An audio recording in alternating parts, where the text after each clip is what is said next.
Bang, ini hari aku nak tagih hutang abangan aku. Hutang apa aku sama kau, Lul? Perasaan tak ada aku hutang sama kau.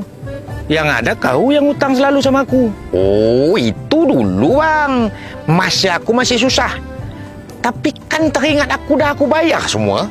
Terus kapan pula aku berhutang sama kau? Abang ni dah lupa. Belum lagi lama. Abang tak ingat ke? Hutang tu bang bakal ditagih sampai ke akhirat nanti. Iya, aku tahu. Tapi masalahnya, aku tak ingat kalau aku ada hutang sama kau. Cobalah kau ingatkan. Abang kan ada janji. Abang nak sampaikan sifat sahabat yang kedua dengan aku. Janji itu hutang bang. Abang yang cakap, abang pula yang lupa. Oh, itu. Aku kira tadi ada aku berhutang duit sama kau. Sampai debar juga aku tadi, Lul. Entah pula aku pikir ada pula aku ngigau sampai berhutang sama kau. Nah, ini harilah aku nak tagih janji abang tu. Berapa hari ini bang. Penasaran betul aku apalah sifat sahabat yang kedua tu. Sifat yang pertama udah hamal kau rupanya, Lul. Insya Allah bang. Okelah. Sifat sahabat yang kedua itu adalah pada diri sahabat Rasulullah Sallallahu Alaihi Wasallam terdapat keyakinan hakikat solat khusyuk wal khudu. Hakikat solat khusyuk wal khudu. Artinya apa tuh bang? Memahami bahwa solat adalah mi'rajnya seorang hamba kepada Sang Pencipta. Memahami bahwa solat adalah menghadapnya seorang hamba kepada Raja dari segala raja. Komunikasinya seorang hamba kepada Yang Maha Mendengar. Ruang keluh kesah seorang hamba kepada Yang Maha Mengetahui. Mereka solat dengan khusyuk, meletakkan sepenuhnya jiwa dan pikirannya hanya kepada Allah. Dengan pengakuan sebagai hamba yang begitu rendah di hadapan Raja dari segala raja. Macam mana menjaga khusyuk tu bang? Dengan cara menghadirkan hatimu kepada setiap gerak dan komunikasimu ketika berhadapan kepada Yang Maha Pencipta. Seolah-olah engkau melihat Allah.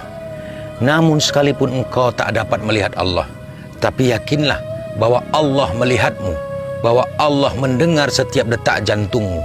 Ketika lidahmu mengucap Allahu Akbar, maka hatimu harus mendahului dengan mengakui bahwa begitu kecilnya kita di hadapan Allah yang tiada banding.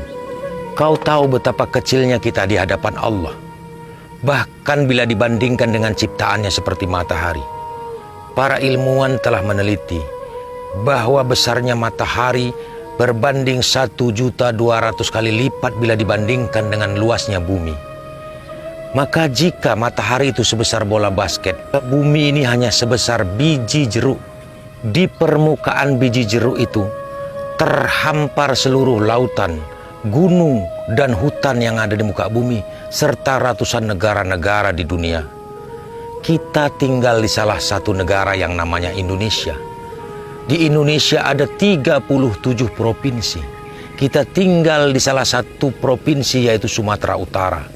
Di Sumatera Utara terdapat 514 kabupaten.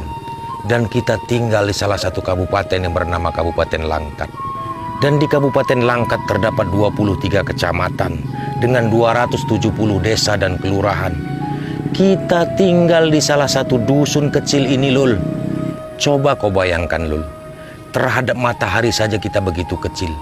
Lalu bagaimana kita di hadapan Allah Subhanahu wa Ta'ala, pemilik dan penguasa alam beserta isinya?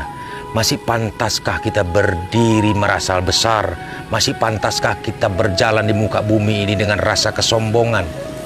Ketika kita ruku, lidah kita mengucapkan Maha Suci Allah, Tuhan yang Maha Agung.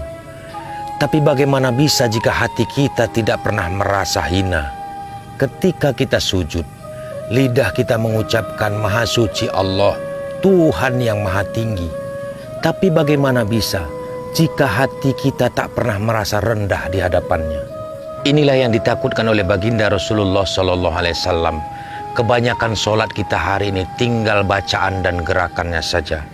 Rasulullah juga mengatakan bahwa sesuatu yang pertama kali akan ditarik dari bumi ini adalah khusyuk seorang hamba di dalam sholatnya. Sehingga ketika nanti seorang hamba menuntut balasan dari sholat-sholatnya di dunia, maka Allah akan campakkan sholatnya seperti kain buruk ke wajahnya. Maka jangan kau heran ketika ada seseorang yang rajin melaksanakan sholatnya, tapi tak mampu membuang perbuatan keji dan mungkar pada dirinya.